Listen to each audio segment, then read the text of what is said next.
नमस्ते दोस्तों, कैसे हो आप सब। होप आप सब लोग बहुत अच्छे होंगे और अपनी लाइफ में बहुत अच्छा कर रहे होंगे। मदर्स फ्रेंड देखने के लिए बहुत बहुत थैंक यू।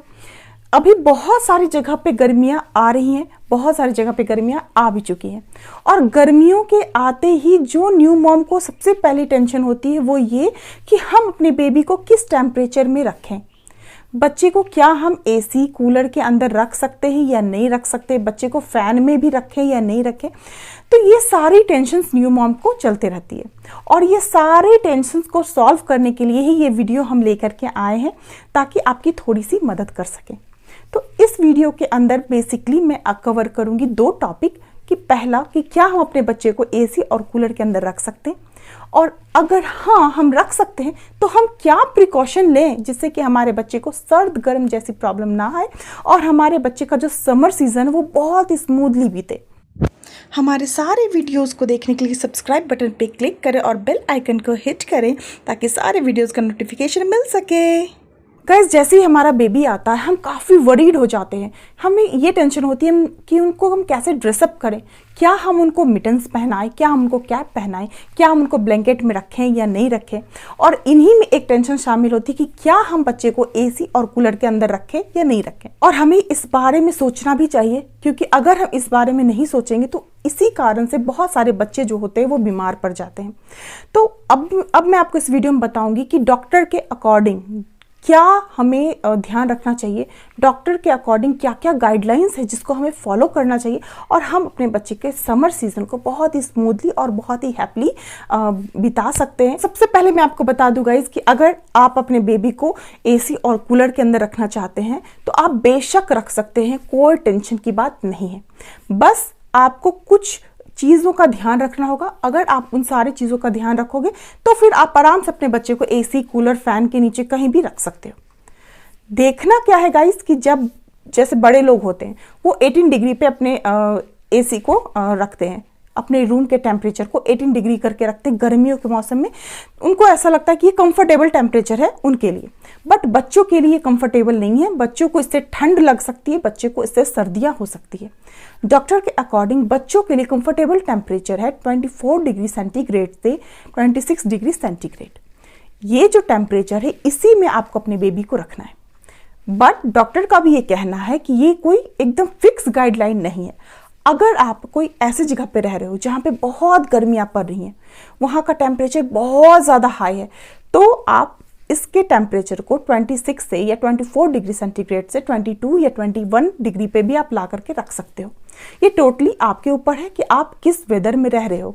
दूसरी बात जो हमें ध्यान रखनी है गाइस कि बच्चे को, चाहे वो न्यूबॉर्न बेबी हो, चाहे वो 1 ईयर से छोटा बच्चा, किसी भी बेबी को डायरेक्ट एसी या कूलर के हवा के नीचे नहीं रखना है आपको। जैसे कि जहाँ भी आपका एसी लगा हुआ है उसका जो वेंट है जहाँ से उस हवा आती है डायरेक्ट उसके नीचे बेबी को आपको नहीं रखना है। बेबी को थोड़ा साइड करके रखना है। जहाँ भी बेबी का आपने कॉट बना के रखा है उस कॉट को थोड़ा साइड करके रखो। मैं आपको अपना एक्सपीरियंस बताती हूँ गाइज कि हमें डॉक्टर ने यहाँ तक कहा था कि आप बच्चे को फैन के नीचे भी डायरेक्ट हवा में नहीं रखना, साइड करके रखना। मैं रुद्र का अपना एक्सपीरियंस बताती हूँ कि जब रुद्र हुआ था उस टाइम पे मेरे घर पे एसी नहीं था, तो हम जब भी रुद्र को रखते थे तो ऊपर से जो नेट लगाते थे, उसके कॉट के ऊपर जो नेट लगाते थे उस नेट के ऊपर भी हम एक कपड़ा रख देते थे ताकि जो फैन का हवा है वो डायरेक्ट नेट से अंदर ना जाए, उसके पास ना पहुँचे। वो जो कपड़ा हमने नेट के ऊपर रखा है वो उसको कवर कर रहा था और हवा जो है वो रुद्र तक नहीं पहुँच पा रही थी। बस रुद्र को ठंडा ठंडा लग रहा था। वो जो रूम का टेम्परेचर हमने नॉर्मल करके रखा था इस वजह से उसको थोड़ी सी ठंडक मिल रही थी। डायरेक्ट हमने उसको फैन के नीचे भी नहीं रखा था।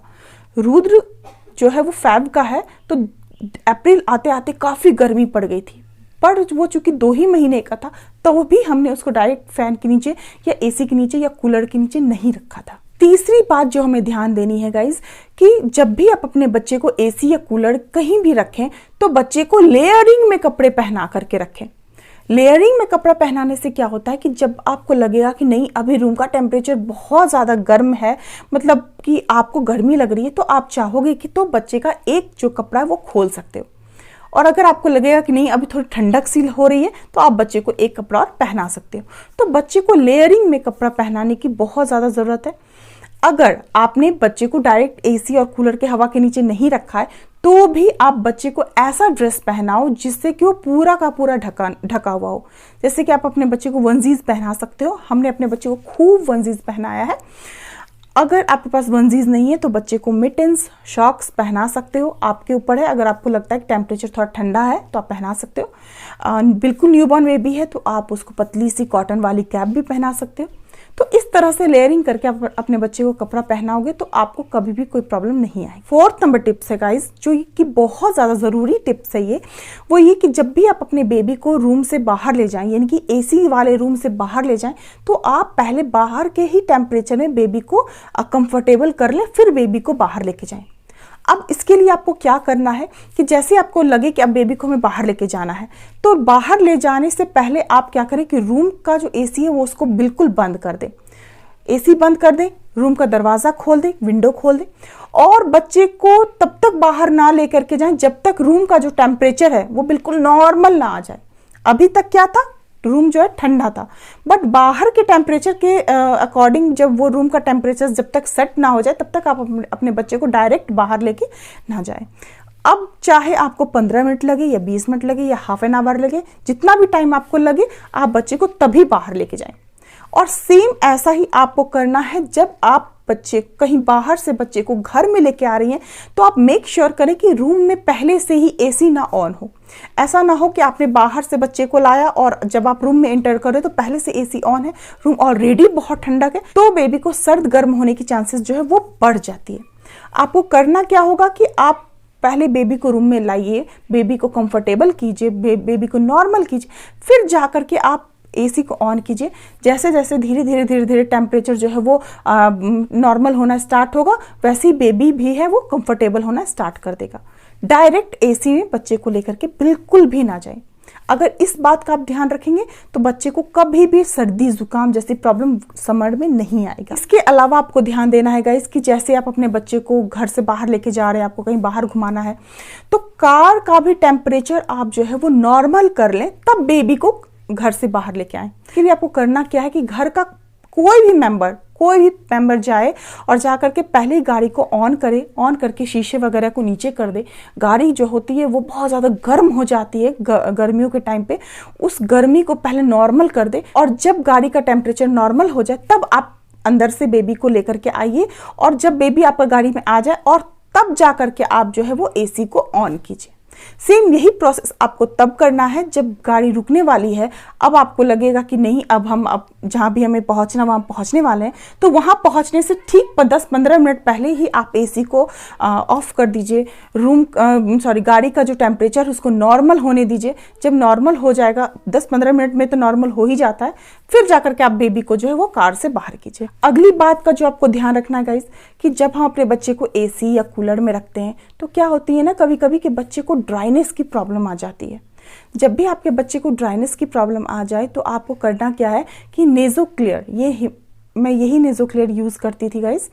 ये नेज़ोक्लियर को क्या करना कि आपके बच्चे के दोनों नाक में एक एक ड्रॉप जो है वो डालने हैं। ये हमारा बेस्ट फ्रेंड रहा है शुरू से ही। जब भी हम अपने बच्चे को कूलर में या एसी में रखते थे तो मॉर्निंग में उठने के बाद हम उसको ज़रूर डालते थे। अभी मैं कश्मीर में हूँ, यहाँ का वेदर बहुत ज़्यादा अप डाउन होते रहता है, कभी बारिश होती है, कभी बर्फ़ गिरती है, कभी ठंडक होती है, तो पर भी हम पर डे रुद्र और एनी के नाक में यही ड्रॉप जो है वो डालते हैं, जिससे कि उन्हें जो है नाक के अंदर जो है वो ड्राइनेस जैसी फील नहीं आती है। ड्राइनेस होने के कारण कभी कभी क्या होगा कि आपके बच्चे के नाक से ठंड के कारण ब्लड भी आना स्टार्ट हो जाती है। इसलिए इस बात का ध्यान रखें कि आप अपने बच्चे के मॉइस्चर पर बहुत ज़्यादा ध्यान रखें। सुबह उठते के साथ बच्चे को आप कोई भी अच्छा सा मॉइस्चराइज़र क्रीम लगा दें, रात में एक अच्छा सा क्रीम लगा दें, नेज़ोक्लियर का यूज़ करें। तो बस यही छोटी मोटी इस बातों का आप ध्यान रखोगे तो कभी भी आपके बच्चे को कोई भी प्रॉब्लम नहीं होगी। नेक्स्ट टिप्स जो है जिसका आपको ध्यान रखना है कि जब भी आप बच्चे को नहला के लाएं तो नहला के लाने के बाद तुरंत बच्चे को फैन के नीचे या एसी के नीचे या कूलर के पास बिल्कुल भी लेके ना जाए।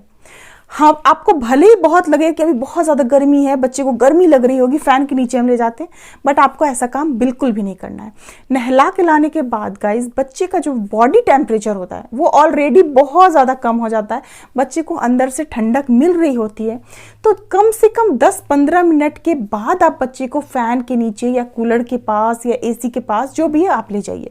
नहलाने के 10-15 मिनट के बाद जब बच्चे का जो टेम्परेचर, बॉडी टेम्परेचर है, वो जो है अब बढ़ना स्टार्ट हो जाए, जो बहुत ज़्यादा कम हो गई थी नहाने के टाइम पे, वो जब बढ़ना स्टार्ट हो जाएगी, उसके बाद आप बच्चे को फ़ैन के पास लेके जा सकते हो।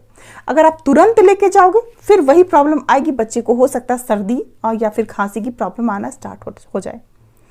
और लास्ट टिप्स है गाइस कि आप अपने बच्चे को जब AC और कूलर के पास ले जा रहे हैं तो उसकी सर्विसिंग को एक बार चेक कर लीजिए कि कहीं आपका AC या कूलर थोड़ी गंदी तो नहीं है, क्योंकि अगर वो गंदगी रहेगी उसके अंदर तो वो जो हवा देगी वो हवा भी गंदा ही आएगा, जिसके कारण कि आपके बच्चे को प्रॉब्लम आ सकती है।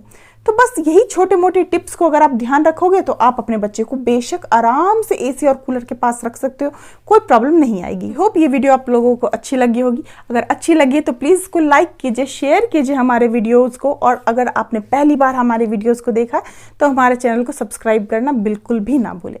मुझे ऐसा लगा गाइस कि अभी गर्मियां आ रही है और गर्मियों के आने के बाद टेम्परेचर इतना ज़्यादा बढ़ जाता है, तो हर न्यू मॉम बहुत ज़्यादा परेशान हो जाती है, खास करके जिनकी अभी भी डिलीवरी हुई है। इसलिए ये वीडियो मैंने बनाया है। आई होप ये वीडियो आप लोगों के लिए थोड़ी सी हेल्पफुल होगी। अपना ध्यान रखिए, अपने बच्चों का ध्यान रखिए और आने वाले सारे फेस्टिवल को खूब इंजॉय कीजिए। Bye, take care.